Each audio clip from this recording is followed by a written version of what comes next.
Richter. This is the true story of William T. Bash, and the T stands for totally bashed, because William, he's gonna get Billied. Look at this, boys and girls. Billy's going to liquor store. I've got a good feeling he's gonna kill it. Check out William T. Bash exiting the liquor store. I got a good feeling that 70s style box and spice channel's on his mind. Look at the cold ones he's got in his hand. Look at how happy he is. He's gonna get Billy. And wouldn't you know it, look at William T. on that couch, getting ready to kill it with some clutch 70s style donut. He's got the cold ones to the left, big fat boy in his left hand, and a donut in his right hand. He's gonna kill it because he's getting Billied. Whoa, Billy. Every now and then we all screw up. Billy, this isn't the first time, never be the last. Look at Billy, he just vomit on his donut. Not too good. Anyway, I got a good chance, though. Things are gonna turn out really good for Billy. Because in the end, William T. Bash always has the cold ones, always gets the donuts, always has 70s style left hand, right hand in front of his hand. What do you say for Billy? Siskel's all the way around. How'd the old three-ring circus thing come about? I guess John thought it up, or somebody thought it up. I'd never even heard of either of those two bands when they told us we were going on tour with them. We were like, what? Both me and Brad were like, and they had already made the full three-ring tape, and they gave us that. And it was like, what the fuck are we getting ourselves into? You know, Wesley, he probably still doesn't know who I am, but, you know, the rest of the band, they're cool as shit. We started off that first tour like, man, we were gonna kick these guys' ass. Like, they're a bunch of, like, ska guys. Like, whatever, you know? We will fight them, and we will win. But then we realized that they were bigger and meaner than us. And a better band than us, on top of it.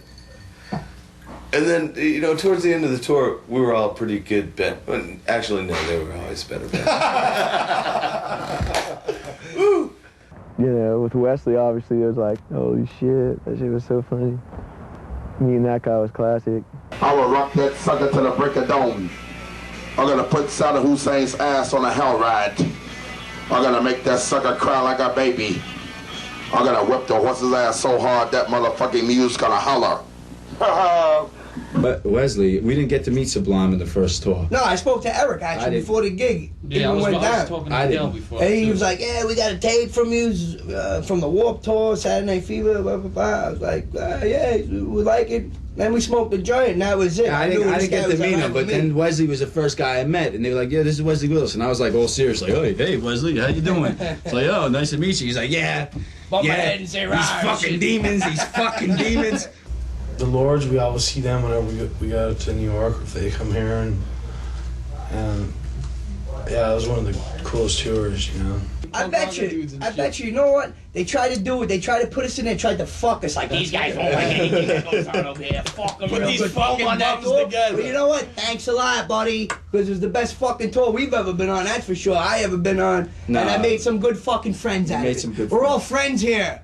We love you guys. We're all friends. Good beer? Yeah, beer. Much beer. Give me a joint, you fucking prick. Eric, you cocksucker. Brad and I had driven up there, and the guys took the tour bus up. Brad and I got there before the guys did on the tour bus, and they were totally late. I forget what happened. All right, whatever. The band's not showing up. So Brad says, fuck it. And he grabs his guitar. Stop lying! And he goes, all right, enough's enough, all right? Brad just went out there with his guitar and started playing songs off the top of his head. Hopefully you guys are going to show in the documentary of Brad, like, just playing solo, man, because he was so killer that night. He was awesome.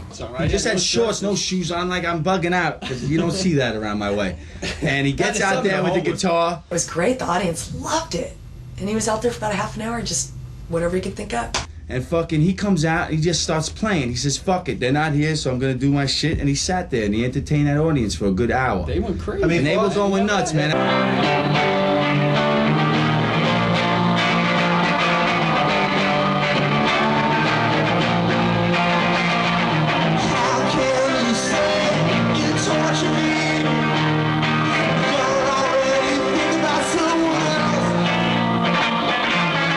Control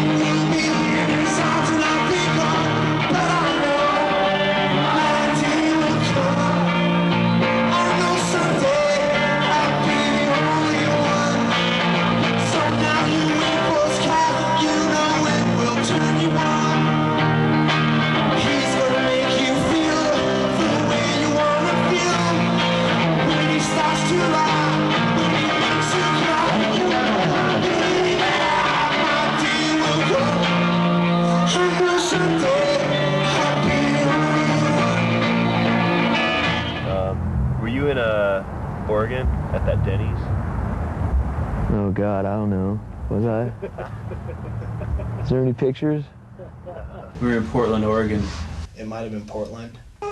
Yeah, it was funny. We just got done doing the show, and, you know. I believe it was the Rose Hill Theater. On the Three-Ring Circus tour, I believe. At the end of the show, we went to Denny's. Denny's supposed to be like 24 hours up all night, you know, that's their whole thing, but not in Portland. This Denny's was the stupidest Denny's I've ever visited because it closed, theoretically, at 1 a.m. We pull into this, to this Denny's parking lot, right? And it's like, I think it was maybe 2. They're only open till like 2 or something like that, 1 o'clock. We walk in, and I mean, everybody was really orderly, you know what I mean? It's like everybody was like kosher, whatever. We walk in, and the lady's like, "Oh, we're closed." We're like, "What?" We walk in the door and we're all, "Yeah, we need a table for 8 smoking." The lady says, "We don't have a table for 8 and smoking." "All right, we'll take a table for 8 non-smoking." "We don't have a table for 8 non-smoking." "Okay, we'll take 2 tables of 4 and smoking." "We don't have that." And we're like, "Well, what about those 2 tables right there? We'll take those 2 tables." She's like, "Okay," and she was really reluctant to give us these tables. But Which was like, something about that just made their whole scene a nightmare. I like got really deep into thinking about it, like when we were sitting there, waiting for our goddamn moons over my hammies or whatever the fuck. I got a little bit of attitude with the waiter, because actually I think he was originally the busboy. The waiter already went home. This guy didn't have a clue about ordering food or taking orders. I think Jason ordered a salad. That's all he wanted, is salad. And he got his salad last. Brad's salad finally comes. It was just like everything was wrong, right? I got chicken fried steak and eggs, and my chicken fried steak was literally like, looked like somebody had taken bites out of it, like they had scraped it off somebody else's plate, warmed it up, and put more gravy on it. And then it was just horrible service, and I'm the type that, like, it could be the most horrible service. I just like, thanks, I'll just eat around that, Everyone else is all drunk and talking shit. God knows what the hell is going on. Like, we're halfway through our meal, and the lady comes up and says, "Is that your motorhome out back?" We're like, "Yeah." "We're towing it." And so we started arguing a little bit, right? And we get up, and everybody just starts walking out, and they're like, "Screw this place," right? We leave. Jason's having a dispute with the manager about the bill because, some people turned their food back in because it was disgusting. Bud is in a frenzy. He's rifling through every drawer in the motorhome looking for something to throw through the front window. He's got a 3-pack of batteries, some hair dye, and who knows what else, and he's running around front, and I'm doing everything I can to control him. Like, "No, Bud, it's cool, it's cool." Wardo's like, no, Bud. No. I've got a better idea. "There's something else we can do. Come here."